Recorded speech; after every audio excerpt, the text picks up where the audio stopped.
नमस्कार, बहुत स्वागत है आपका। विस्तार न्यूज देख रहे हैं आप और मैं हूं आपके साथ सुमित शर्मा। बुलेटिन की शुरुआत में हम सबसे पहले बात करेंगे एमपी टूरिज्म की। मध्य प्रदेश में पर्यटकों की संख्या में नया रिकॉर्ड बन गया है। जी हां, साल 2023 में एमपी में देशी विदेशी 11 करोड़ से ज्यादा पर्यटक पहुंचे हैं। पहली पसंद बना उज्जैन। बाबा महाकाल की नगरी उज्जैन बना है पहली पसंद पर्यटकों की। बाबा महाकाल के दर्शन और महाकाल लोक देखने के लिए सबसे ज्यादा 5 करोड़ 28 लाख लोग पहुंचे और इस साल भी अप्रैल मई में करीब 45 लाख भक्त आ चुके हैं। मैहर, इंदौर, चित्रकूट, ओमकारेश्वर भी पसंदीदा जगहों में टॉप 5 में शामिल। एमपी की बात कर रहे हैं। भोपाल 10वें नंबर पर है। ऐतिहासिक धरोहर, गौरवशाली इतिहास, प्राकृतिक सौंदर्य, विविध वन्यजीव और आध्यात्मिक अनुभव के लिए एमपी देश दुनिया के लोगों की धीरे धीरे पसंद अब बनता जा रहा है और यही वजह है कि साल दर साल टूरिस्टों की संख्या लगातार बढ़ती ही जा रही है। पर्यटन दिवस की बहुत बहुत शुभकामनाएं। और मध्य प्रदेश पर्यटन के क्षेत्र में आगे बढ़ रहा है और निश्चित रूप से इस बार जनवरी से लेकर अभी तक 11 करोड़ से ज़्यादा पर्यटक मध्य प्रदेश में आए हैं। यह चीता स्टेट है, लेपर्ड स्टेट है। पर्यटन के क्षेत्र में मध्य प्रदेश निरंतर उन्नति और प्रगति कर रहा है। आप सभी को पर्यटन दिवस की बहुत बहुत शुभकामनाएं। एमपी टूरिज्म के प्रमुख सचिव शिव शेखर शुक्ला ने एमपी में पर्यटन बढ़ने पर खुशी जाहिर की। उन्होंने कहा कि एमपी में टूरिज्म लगातार तरक्की कर रहा है। हमारी संस्कृति से युवाओं को जोड़ने का प्रयास है। मध्य प्रदेश पर्यटन विकास निगम अपना 46वां स्थापना दिवस बेहद खास तरीके से मना रहा है और ऐसे में हमारे साथ मौजूद है प्रमुख सचिव शिव शेखर शुक्ला जी। देखिए, किसी भी राज्य के लिए पर्यटन क्षेत्र जो है इकोनॉमी में विशेष योगदान देता है। ऐसे में अब किसी ना किसी नवाचार की भी ज़रूरत पड़ती है, तो क्या आगे की रणनीति है, क्या कुछ प्लानिंग है? देखिए, मध्य प्रदेश टूरिज्म और नवाचार दोनों एक दूसरे के पूरक हैं। यहाँ पर हम कोई भी आप देखेंगे वर्ष प्रतिवर्ष नए नए एक्सपीरियंसेस लेके आ रहे हैं, नए नए अनुभव लोगों के लिए, नए नए पर्यटक स्थान। लगातार विकास की प्रक्रिया हमारी जारी है। आने वाले समय में आप पाएंगे कि हमारी जो समृद्ध संस्कृति है उनसे युवाओं को और बच्चों को जोड़ने के लिए सभी टूरिज्म पर्यटन स्थल जहाँ पे हमारे आध्यात्मिक, धार्मिक या सांस्कृतिक चेतना के केंद्र हैं, उनको हम इतना सुविकसित तरीके से हम सबके सामने प्रस्तुत करेंगे कि लोग वहाँ आएँ, हमारी समृद्ध गौरवशाली परंपराएं, इतिहास के बारे में जानें और वहाँ से एनरिच होकर के जाएं। सर, एक्सपेरिमेंट्स तो किए जा रहे हैं, लेकिन निगम का ये जो एक्सपेरिमेंट करने का सिलसिला है, ये विकास कितना कर पाया है पिछले कुछ वर्षों की अगर हम बात कर ले तो आज आपने पढ़ा होगा, हमने जो वर्ष 2023 के आंकड़े रिलीज़ किए हैं, ऑल टाइम हाई टूरिज़्म हमारा 2023 में हुआ है। 11.24 करोड़ लोग वर्ष 2023 में मध्य प्रदेश में भ्रमण करके गए हैं, जिसमें से 5 करोड़ के ऊपर उज्जैन में महाकाल जी के दर्शन करके गए हैं। अन्य हमारे स्थानों में भी बड़ी संख्या में पर्यटक आ रहे हैं। मैं आपको ये कहना चाह रहा हूँ, ये वृद्धि जो हुई है आज तक की रिकॉर्ड, वो ऐसे ही नहीं हुई है। शासन के लगातार प्रयासों से, बहुत सारी बेहतर सुविधाएं देने से और पर्यटकों में यहाँ के प्रति रुचि जागृत करने से ये वृद्धि हुई है। आने वाले समय में आप पाएंगे हर वर्ष हम अपने पिछले वर्ष का जो अचीवमेंट है उसको क्रॉस करते जाएंगे, रिकॉर्ड तोड़ते जाएंगे। रिकॉर्ड हर वर्ष नए बनेंगे, पुराने रिकॉर्ड टूटेंगे। मध्य प्रदेश सिरमौर था पूरे देश का पर्यटन में और सिरमौर बना रहेगा, ये कमिटमेंट हमारा है। जी बिल्कुल। तो ये थे शिव शेखर शुक्ला जी, जिनका कहना है मध्य प्रदेश टूरिज्म जो लगातार रिकॉर्ड बना रहा है, हर साल उसी रिकॉर्ड को तोड़ता हुआ नजर आएगा। कैमरा पर्सन राकेश के साथ अंजलि, विस्तार न्यूज। देश में लोकसभा चुनाव चल रहे हैं और जिसके नतीजे 4 जून को आने में हैं और इन नतीजों के बाद मध्य प्रदेश छत्तीसगढ़ में बड़ा प्रशासनिक फेरबदल होना तय है। जी हां, 4 जून को चुनाव के परिणाम आने के बाद बहुत से बड़े अफसरों के तबादले हो सकते हैं। एमपी में चीफ सेक्रेटरी के रिटायरमेंट से पहले कई जिलों के कलेक्टर के तबादले हो सकते हैं। मंत्रालय में भी प्रमुख सचिव और सेक्रेटरी रैंक के अधिकारियों के ट्रांसफर होंगे। इसके साथ ही कई जिलों के एसपी पर भी लॉ एंड ऑर्डर काबू न कर पाने पर गाज गिर सकती है। छत्तीसगढ़ की बात कर ली जाए तो छत्तीसगढ़ में भी काम के आधार पर बहुत से अफसरों को इधर से उधर किया जाएगा। इसके लिए बाकायदा मुख्यमंत्री सचिवालय ने अफसरों के कामकाज की समीक्षा शुरू कर दी है। अभी से ही छत्तीसगढ़ में 10 जिलों के कलेक्टर और 6 एसपी के तबादले किए जा सकते हैं। राज्य में बीजेपी सरकार बनने के बाद 20 जिलों के एसपी का तबादला हुआ था। आगे बढ़ते हैं। अब लोकसभा चुनाव के बीच कांग्रेस से बीजेपी में आए फरार बीजेपी नेता अक्षय कांति बम को हाईकोर्ट से फिर राहत नहीं मिल पाई। शुक्रवार को अग्रिम जमानत याचिका पर ऑनलाइन सुनवाई हुई थी माफ कीजिएगा, जो अब आगे बढ़ा दी गई है। नई तारीख 29 मई हो गई है तय। और इधर एक अन्य कोर्ट में धारा 307 लगाने के खिलाफ अक्षय द्वारा दायर पुनर्विचार याचिका पर सुनवाई बाकी है। अभी तो अक्षय कांति बम को फिलहाल राहत नहीं मिली है। हाईकोर्ट से जो याचिका लगाई थी जमानत याचिका, उस पर सुनवाई अभी नहीं हुई है और सुनवाई के लिए तारीख बढ़ा दी गई है, आगे बढ़ा दी गई है।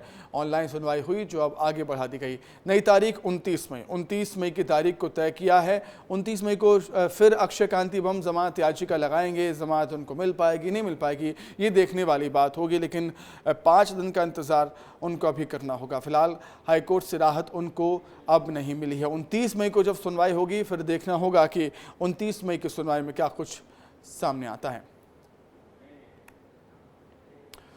आगे बढ़ते हैं। लोकसभा चुनाव के दौरान कई मुद्दों पर जमकर सियासत हुई। इनमें से एक मुद्दा जातिवाद का भी है, जिसके चलते छत्तीसगढ़ की सियासत भी गर्मा गई है। डिप्टी सीएम विजय शर्मा ने कहा कि अब जाति प्रमाण पत्रों की जांच हो, तो वहीं पूर्व सीएम भूपेश बघेल ने इस पर पलटवार कर दिया। अभी मेरे पास प्रमाण है, मैं आपको दूंगा, कि जिसमें बहुत स्पष्टता के साथ ये है कि विगत वर्षों में 3-4-5 वर्षों में ओबीसी के सर्टिफिकेट बनाए गए। अभी ओबीसी के सर्टिफिकेट कैसे बना सकते हैं भाई? बना है भाई, बना है। मैंने कहा है कॉपी निकलवा लो भैया सब, आप लोगों को तो कॉपी देना पड़ेगा। प्रमाण के बिना आप मेरी बात मानेंगे नहीं, तो मैं आपको प्रमाण भी दूंगा भैया इस विषय पर। मैं माननीय मुख्यमंत्री जी के संज्ञान में भी इस विषय को लाऊंगा। मैं पूरी कोशिश करूंगा कि इस पर जांच हो। विजय शर्मा जी बहुत हल्के हल्के बात करना शुरू कर दिए हैं। पूरी जाति प्रमाण पत्र बनना ही बंद हो गया है। आम जनता जो ST SC के लोग हैं वो जाति प्रमाण पत्र जो बना है उसको वितरित नहीं कर रहे हैं, उसको रोक लगा देंगे। ये दरअसल जो आदिवासी है, अनुसूचित जाति विरोधी या पिछड़े वर्ग विरोधी ये सरकार है। 15 साल आपको मौका मिला था, एक व्यक्ति की जाति को आपने जांच नहीं कर पाया। 4 धाम की यात्रा जारी है। केदारनाथ बड़ी संख्या में लोग जा रहे हैं बाबा के दर्शन करने के लिए। केदारनाथ में एक निजी कंपनी के हेलीकॉप्टर की तकनीकी गड़बड़ी की वजह से इमरजेंसी लैंडिंग करानी पड़ी है। उसकी तस्वीरें भी सामने आई। देखिए किस तरीके से हेलीकॉप्टर चक्कर खाते हुए इमरजेंसी लैंडिंग करता हुआ आपको नजर आएगा। ये लैंडिंग हेलीपैड से कुछ ही मीटर की दूरी पर हुई। हेलीकॉप्टर में 6 श्रद्धालु समेत 7 लोग सवार थे। सभी सुरक्षित हैं हालांकि, लेकिन जब तकनीकी खामी आई, हेलीकॉप्टर ने ऐसे चक्कर लगाने शुरू किए तो सभी की जान पर बनाई थी। सभी की सांसें वहां पर अटक गई थी। हेलीकॉप्टर ने गुप्त काशी और सोनप्रयाग के बीच शेरसी हेलीपैड से केदारनाथ के लिए उड़ान भरी थी, लेकिन तभी हेलीकॉप्टर में कुछ टेक्निकल खामी आ जाती है, तकनीकी खामी आ जाती है और जानकारी मिलते ही पायलट ने हेलीकॉप्टर को केदारनाथ हेलीपैड से कुछ ही दूरी पर आपात स्थिति में उतारा। मतलब इमरजेंसी लैंडिंग उसकी हुई है। आप देख सकते हैं तस्वीरों में किस तरीके से हेलीकॉप्टर पूरा चक्कर काटते हुए उतरा है। कुछ खामी आ गई थी जिससे, लेकिन अच्छी बात ये रही, गनीमत ये रही कि उसमें सवार जो यात्री थे वो सभी सुरक्षित हैं, बाल बच गए। आगे बढ़ते हैं खबर इंदौर से, जहां कुख्यात गैंगस्टर सतीश भाऊ ने फर्स्ट अखबार के प्रधान संपादक और इंदौर प्रेस क्लब के कार्यकारिणी सदस्य वरिष्ठ पत्रकार अंकुर जायसवाल पर जानलेवा हमला कर दिया।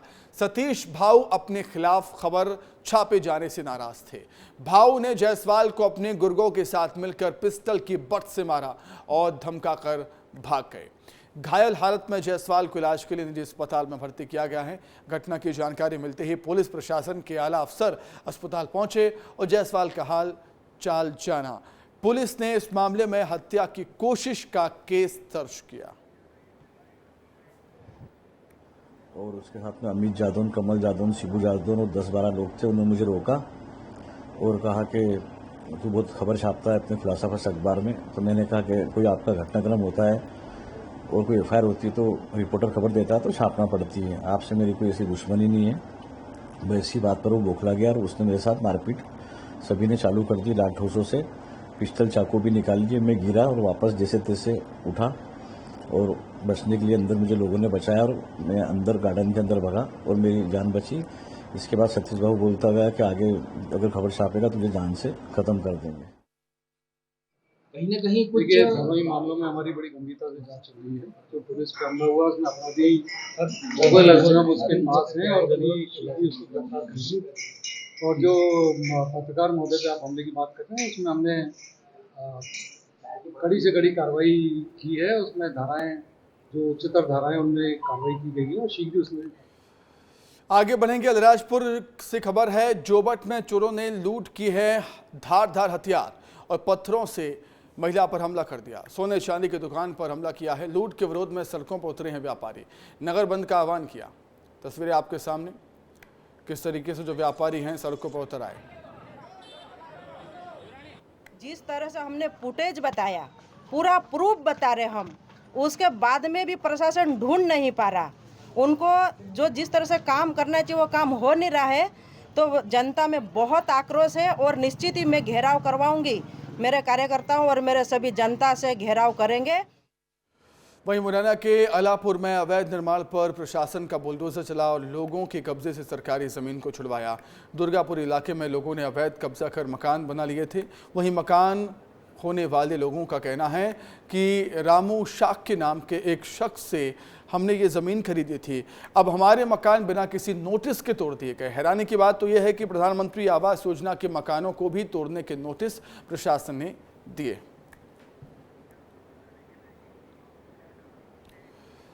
कवर्धा में हुए सड़क हादसे में 19 लोगों की मौत का ये मामला है। बिलासपुर हाईकोर्ट ने राज्य सरकार और national highway authority of India यानी कि NHAI से जवाब मांगा है।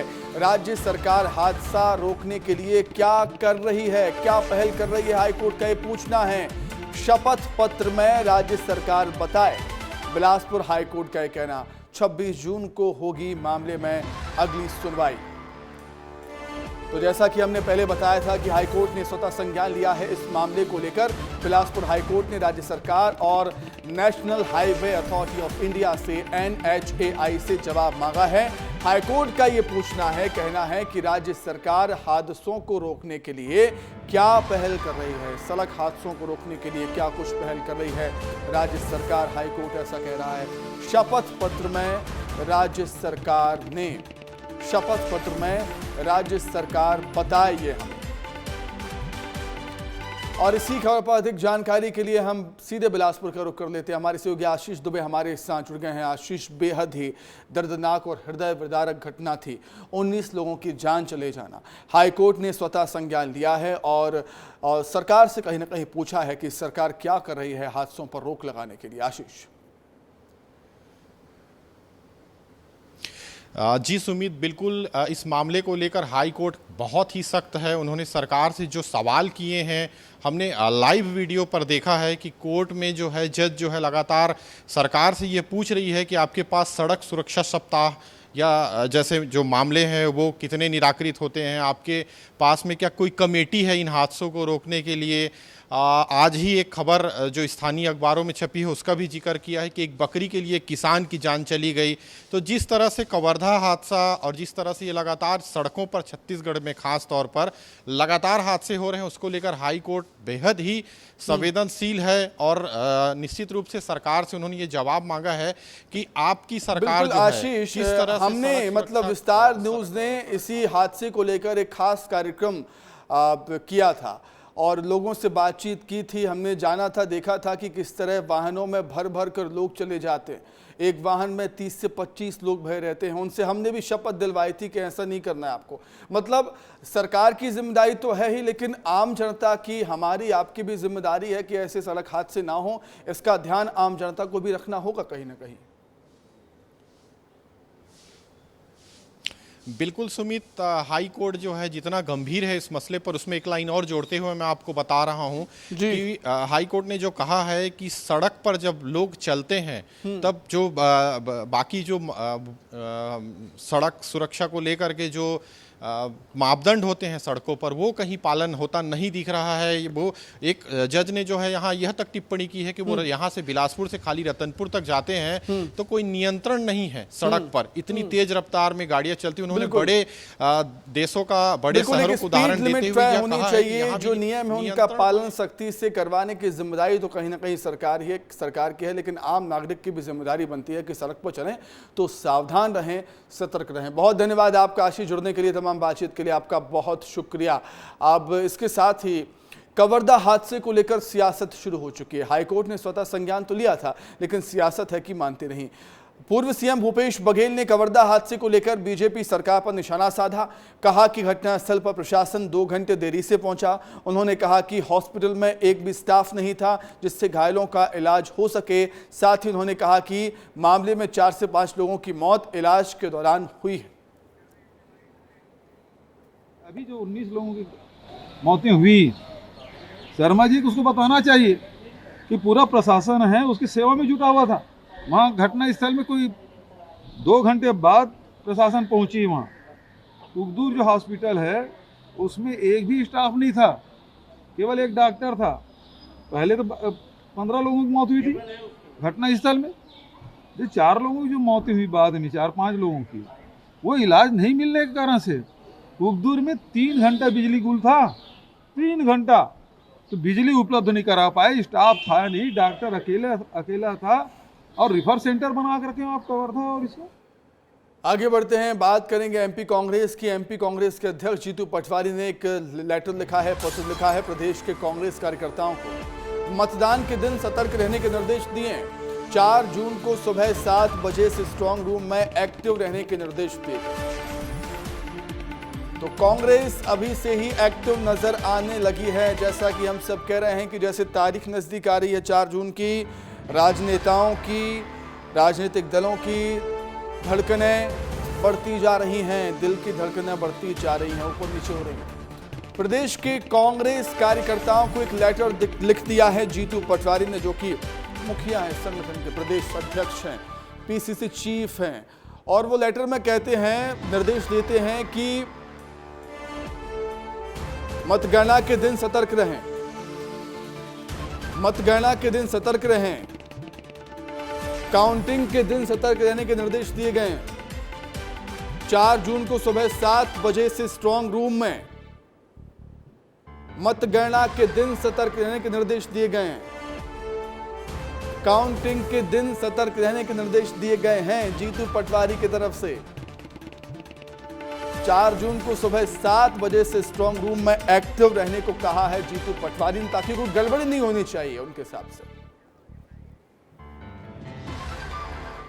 आगे बढ़ते हैं, अब 29 लोकसभा सीटों के लिए 4 जून को मतगणना है। मतगणना के लिए राजनीतिक दलों ने तैयारी शुरू कर दी है। कांग्रेस के बाद बीजेपी भी काउंटिंग से पहले ट्रेनिंग देगी अपने कार्यकर्ताओं को। हर जिले के अलग अलग मतगणना प्रभारी बनाए जाएंगे। हर जिले में बीजेपी प्रदेश अध्यक्ष वीडी शर्मा सहित संगठन के बड़े नेता निगरानी करेंगे। काउंटिंग के दौरान गड़बड़ी को लेकर कैसे लगाई जाएगी आपत्ति, ये इसकी ट्रेनिंग दी जाएगी। अगर आपको कहीं गड़बड़ी नजर आती है तो आपत्ति कैसे लगाना है, पोलिंग एजेंट को ये ट्रेनिंग देगी भारतीय जनता पार्टी। सुबह 6 बजे से स्ट्रांग रूम पहुंचेंगे पोलिंग एजेंट और सबसे पहले ईवीएम की जो सील होती है उसे चेक किया जाएगा कि इसमें तो गड़बड़ी नहीं है, कहीं सील तो नहीं खुल गई, कि जी कहीं गड़बड़ी तो नहीं हो गई। बीजेपी के जो मास्टर ट्रेनर हैं, बीजेपी कार्यकर्ताओं को ट्रेनिंग देंगे काउंटिंग में किस तरीके से एक्टिव रहना है, कार्यकर्ताओं को किन किन बातों का ध्यान रखना है, इसकी ट्रेनिंग दी जाएगी। क्योंकि 29 की 29 सीटें जीतने का टारगेट रखा है बीजेपी ने मध्य प्रदेश में। 29 कमल की माला पहनाने का लक्ष्य रखा है बीजेपी ने प्रधानमंत्री मोदी को। अगर उसे पूरा करना है तो सतर्क सावधान रहने की भी ज़रूरत है, क्योंकि लगातार ऐसी खबरें हम देखते हैं कि काउंटिंग के दिन यहाँ गड़बड़ी हो गई, ये हो गया, वो हो गया, बूथ कैप्चरिंग वगैरह जैसी ये सब चीज़ें हमें देखने को मिलती हैं। काउंटिंग के दिन भी जहाँ काउंटिंग होती है वहाँ पर भी विवाद के हालात हमें देखने को मिलते हैं, हमने देखा है। इसलिए जो पार्टियां हैं वो सतर्क रहना चाहती हैं। तो कांग्रेस चाहे जितनी भी ताकत लगा ले, लेकिन उसे जीरो रिजल्ट मिलेगा। ये हमारा कहना नहीं है, ये कह रहे हैं रायपुर उत्तर से विधायक पुरंदर मिश्रा। दरअसल पुरंदर मिश्रा उड़ीसा दौरे पर हैं, मीडिया से बातचीत की और क्या कुछ कहा, सुनिए। प्रलाप कर रही हैं और हम 11 से 11 सीट जीतेंगे और मैं उड़ीसा जा रहा हूं। उड़ीसा में भी हम इस समय सरकार बनाएंगे। वहां तो कांग्रेस का कहीं अता पता नहीं है और मैं ये बोलना चाहता हूं कि आखिरी ताकत तक कांग्रेस अपनी शक्ति लगा दे, उनको हासिल जीरो ही आएगा। माननीय पूर्व मुख्यमंत्री भूपेश बघेल जी हर समय बोलते थे कि झीरम का कागज मेरे जेब में है। वो कागज 5 साल में कहाँ गया और अभी क्यों अपेक्षा करते हैं? उन्होंने SIT की गठन सब किया था। ये सब राजनीतिक प्रलाप है। मैं इस बात की निंदा करता हूं और भगवान से प्रार्थना करता हूं कि कांग्रेस को सत्ता। और इसी के साथ ही फिलहाल इस बुलेटिन में इतना ही। खबरें लगातार जारी हैं, देखते रहिए विस्तार न्यूज़। नमस्कार।